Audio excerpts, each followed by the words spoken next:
Disciplined people are not always more motivated than everyone else. They don't necessarily wake up with a stronger sense of purpose, or a clearer mind, or some special reserve of willpower that the rest of us somehow missed. A lot of the time, what they have is much less dramatic. They have made the next good action smaller. They have made it easier to reach. They have made it less awkward to begin. And because starting takes less effort, they don't need quite so much motivation in the first place. That is the part we often overlook. We tend to imagine discipline as an inner force, something firm and impressive, something you either have or you don't. So when we wake up feeling tired, distracted, or not especially inspired, we take it as evidence that we are not disciplined people. We think we have to fix our mindset before we can fix our routine. But in real daily life, discipline is usually much quieter than that. It is the trainers already placed by the door, the notebook left open on the desk, the kitchen counter cleared before going to bed, the book sitting where your phone normally would, the study page already open before the morning begins. None of these things looks powerful.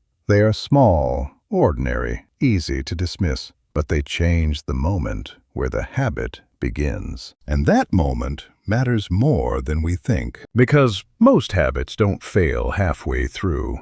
They fail before they start. Motivation is unreliable because it changes with your emotional weather. Some mornings you feel clear and ready. Other days you feel behind before anything has even happened.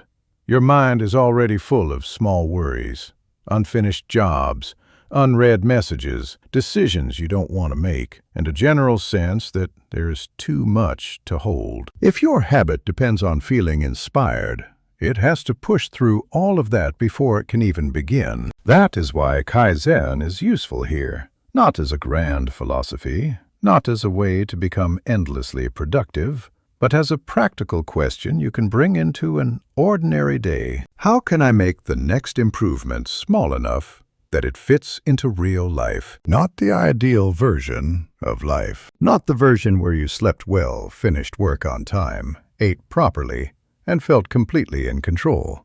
Real life. The life where you are a bit tired, slightly distracted, and still trying to do the right thing. The first tiny Kaizen habit is to begin for just 2 minutes. Not to finish the task, not to do it perfectly, not to prove that you are a new person, just to begin. This can sound almost too simple, which is exactly why people often ignore it.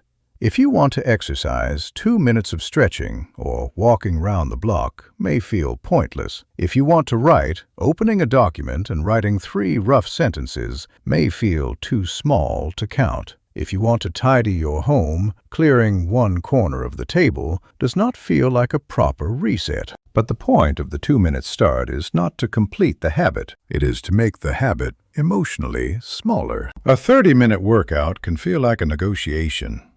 A 2-minute stretch usually doesn't. Writing 1,000 words can feel like a test of your ability.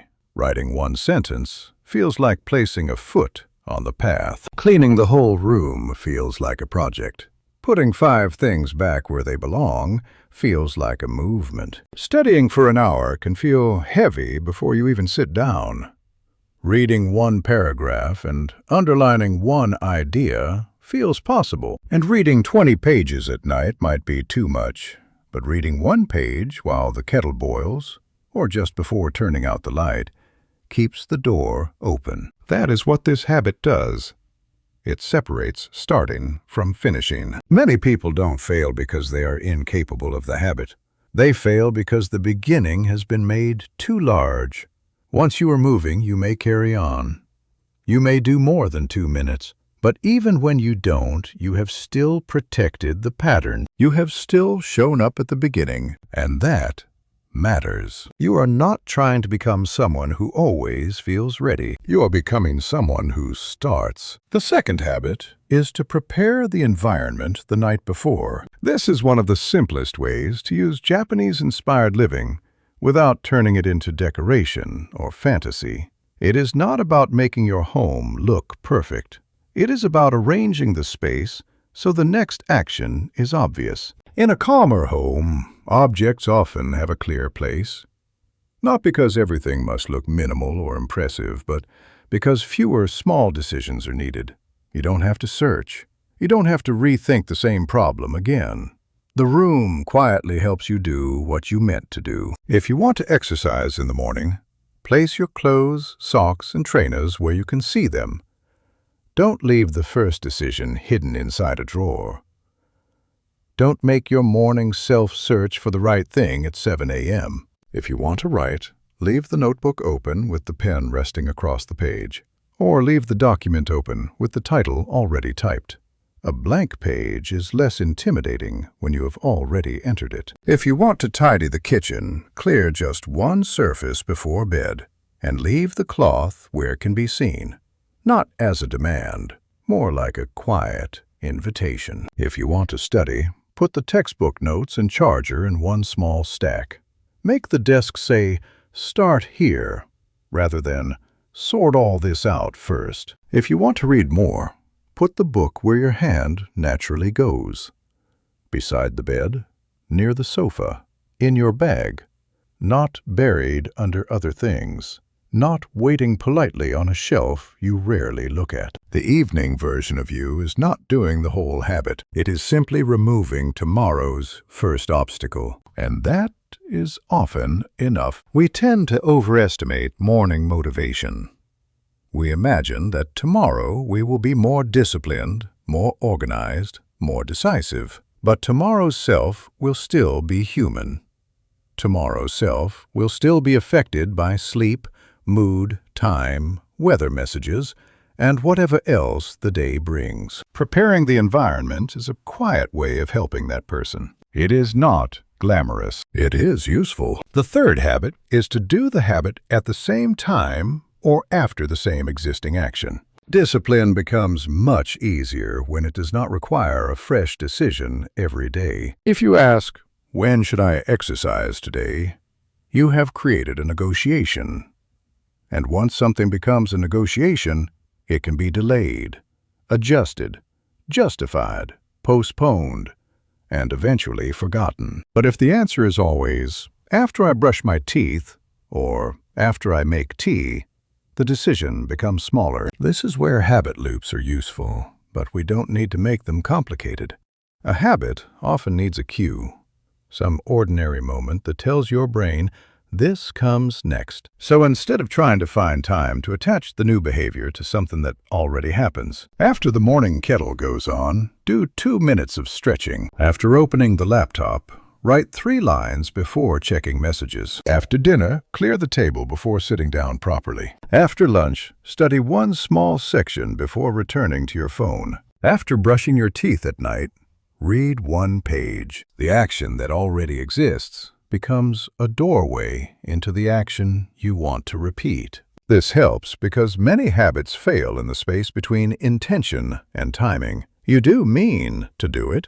You may genuinely care about doing it, but if it belongs to some time today, it has to compete with everything else that also wants your attention. And louder things usually win. A fixed cue gives the habit somewhere to land. Same time, same cue, same place if possible. Not rigidly. Life will still move around. Some days will interrupt the pattern, but when a habit has a natural slot, it does not have to fight so hard to be remembered. The fourth habit is to reduce friction for the good action. Friction is anything that makes the right action feel slightly harder than it needs to be. It can be physical, like having to find the book. It can be mental, like deciding what to study. It can be emotional, like feeling discouraged by how messy the room has become. It can be digital, like opening your phone to use a timer and being pulled into something completely different. Small frictions are easy to underestimate. They don't look serious. They don't feel like the main problem. But they are often the exact reason a good intention doesn't turn into a real action. If you want to exercise, choose a routine so simple you don't have to think about it. 10 squats, a short walk, a saved stretching video. Not a complicated plan that needs equipment, perfect timing, and a burst of energy you may not have. If you want to write, keep a few prompts ready. What did I notice today? What problem am I trying to think through? What is one small scene, one idea, one paragraph? The less time you spend choosing, the easier it is to begin. If you want to clean, keep cleaning supplies near the place they are used. A cloth near the sink. A small basket for things that belong in another room. A tray for keys and post. This is not about becoming obsessive. It is about stopping tiny messes from turning into tiny decisions all day long. If you want to steady, remove the first layer of resistance. Open the page. Mark the next exercise.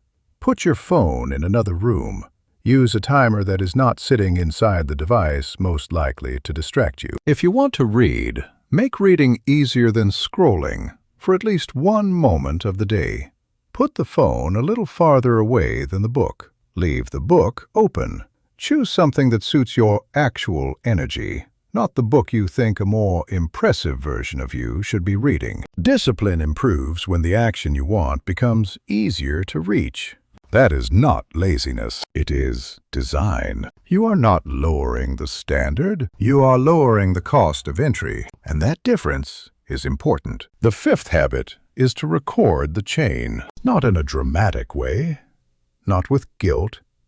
Not with a complicated tracking system that becomes another thing to maintain. Just make the invisible visible. A small mark on a calendar. A tick in a notebook. A simple habit tracker on paper. One line that says, done. There is something quietly satisfying about seeing a chain form. It gives the habit a shape. Yesterday is no longer lost. The week is no longer just a blur.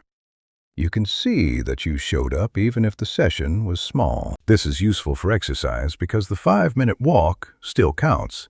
The body often responds better to steady repetition than to occasional intensity. It is useful for writing because ordinary rough days still leave evidence.